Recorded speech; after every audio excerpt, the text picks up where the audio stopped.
If you ever have the chance to travel to Chicago, Illinois, I highly recommend you take the opportunity.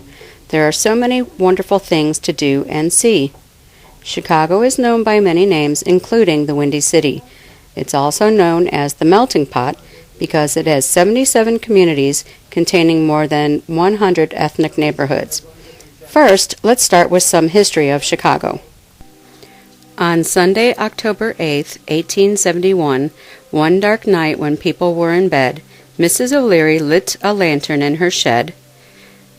The cow knocked it over, and the Chicago fire did indeed start in the barn of Mr. and Mrs. Patrick and Catherine O'Leary.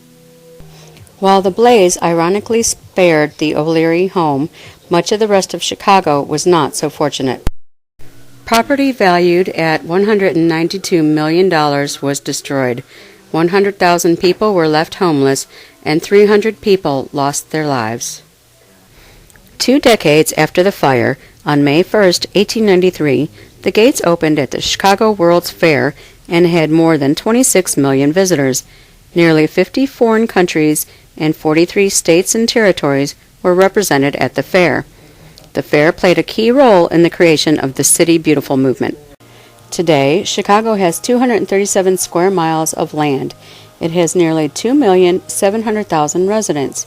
It has many cultural institutions, historical sites, museums, theaters, and art galleries. Chicago is home to many types of music, but it is especially known for the Checkerboard Lounge, home of the blues.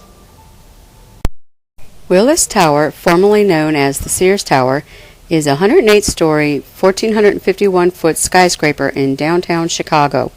Upon completion in 1973, it was the tallest building in the world, surpassing the World Trade Center, and it would remain so for the next 25 years. As you can see, the tower is made of glass. Looking down from the top of the tower almost gives you a feeling of falling because all you see is the ground below. The city has become the nation's busiest aviation center thanks to O'Hare and Midway International Airports. In 2010, O'Hare was the 3rd busiest airport in the world. As mentioned, there are plenty of things to see and do in Chicago. At Navy Pier, you can go to the Children's Museum, you can shop, eat, take excursions, or have fun on the Ferris wheel. The Museum of Science and Industry is the oldest science museum of its kind in the Western Hemisphere and one of the most visited museums in the world. You can visit the Adler Planetarium and Astronomy Museum, the Chicago History Museum, or the Art Institute with its famous lion standing guard. The Field Museum features Sue, the world's largest, most complete, and best preserved T-Rex. In the Shedd Aquarium, you will meet 32,000 amazing animals and explore the world's oceans, rivers, and reefs. Meet a penguin, touch a beluga whale, become a trainer for a day, or take a tour behind the scenes of the Shedd. Looking for something to do in the winter? Try some ice skating at McCormick Tribune Ice Skating Rink. Chicago is very serious about their sports teams. It is home to 2 baseball teams, the Cubs, the Northside team, or the White Sox, the Southside team. Soldiers Field is home of the Chicago Bears and also serves as a venue for concerts. The Chicago Bulls pictured here after their 3-peat championships. In 2010, the Chicago Blackhawks won the Stanley Cup.